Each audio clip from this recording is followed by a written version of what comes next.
What's up, Torch? This is day 11 of our fasting.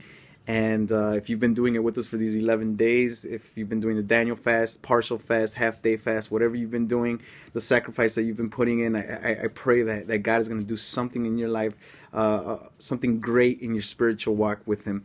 So day 11 comes around and your body is feeling weak. Sometimes the days just seem longer.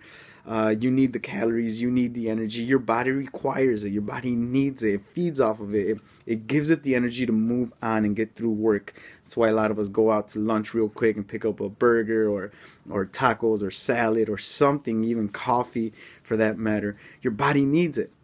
In the same way, your spiritual being needs nutrition from God.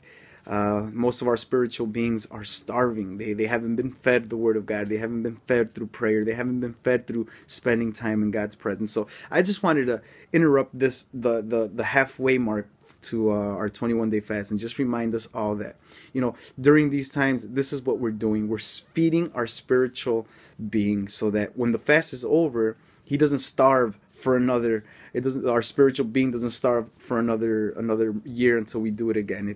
It's consistently, just the way your body requires the energy and the calories by food. So your spiritual being requires that same amount of energy and attention. So during this fast and during today, just stay firm, stay focused on God and saying, God, I want to make sure that I'm listening to you. I want to make sure that I'm being fed the Word.